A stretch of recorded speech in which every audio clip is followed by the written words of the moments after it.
narcissique, impudique, tyrannique. C'est un portrait peu flatteur de Laetitia Hallyday que son ex-agent Laurence Favalelli peint dans Laetitia H. Au cœur du clan Hallyday. Un épisode, survenu peu avant l'enterrement de Johnny sur l'île de Saint-Barth et jusqu'ici gardé secret par sa veuve, contrebalance toutefois les anecdotes les plus accablantes.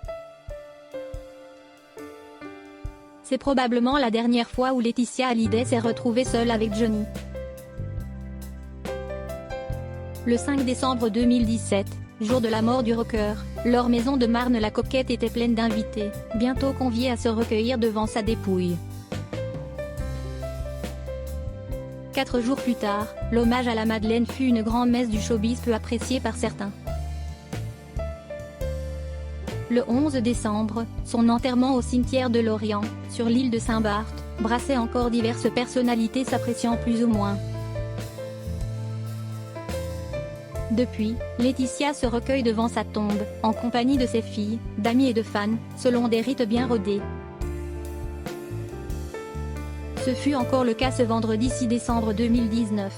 Peu embarrassée par la pudeur ou la discrétion, la veuve de Johnny a pourtant su garder pour elle une expérience difficile à surmonter. C'est son ex-agent Laurence Favalelli qui lève le secret dans son livre Laetitia H. Au cœur du clan Hallyday. Retour en décembre 2017. Comme il le souhaitait, Johnny s'apprête à effectuer son dernier voyage. Ses amis, sa veuve et ses enfants ont rendez-vous à Saint-Barthélemy pour sa mise en terre, au cimetière de Lorient. Ils sont plus d'une trentaine à embarquer à bord d'un Boeing 757, sur le tarmac de l'aéroport du Bourget. Installée à l'avant, côté hublot, Laetitia paraît rentrer en elle-même, écrit Laurence Favalelli.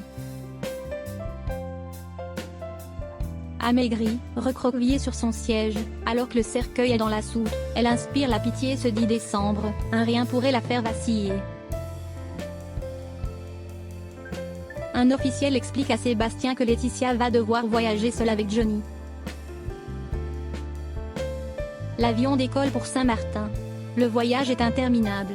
Laurence Favalelli passe entre les rangs pour donner à chacun son lieu d'hébergement, sur la petite île de Saint-Barth. Elle découvre bientôt qu'il faut ménager les susceptibilités, comme avant un concert de Johnny. La villagade apparaît comme le saint des saints. L'une des amies de Laetitia fera savoir sa fureur de ne pas y être logée. Mais il y a pire pour Laurence Favalelli. À Saint-Martin, où nous faisons escale dans une chaleur de four, un autre drame se profile, relate l'ex-agent et collaboratrice de Sébastien Farran. Stupeur au guichet de l'aéroport, qui assure la correspondance avec Saint-Barthélemy, un officiel explique à Sébastien que Laetitia va devoir voyager seule avec Johnny dans l'avion qui partira bientôt pour Saint-Barth, car il est trop petit, il n'y a qu'un siège passager et personne d'autre que le pilote peut légalement l'accompagner. Le temps de vol entre les deux îles n'excède pas les 15 minutes. Mais Laurence Favalelli est pétrifiée, Laetitia seule dans un tout petit avion avec le cercueil de son mari.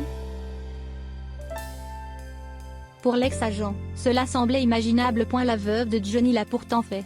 Sans broncher sur le moment, ni trahir plus tard le secret de ce dernier quart d'heure en tête-à-tête avec celui qu'elle appelle encore mon homme. Un épisode qui force le respect.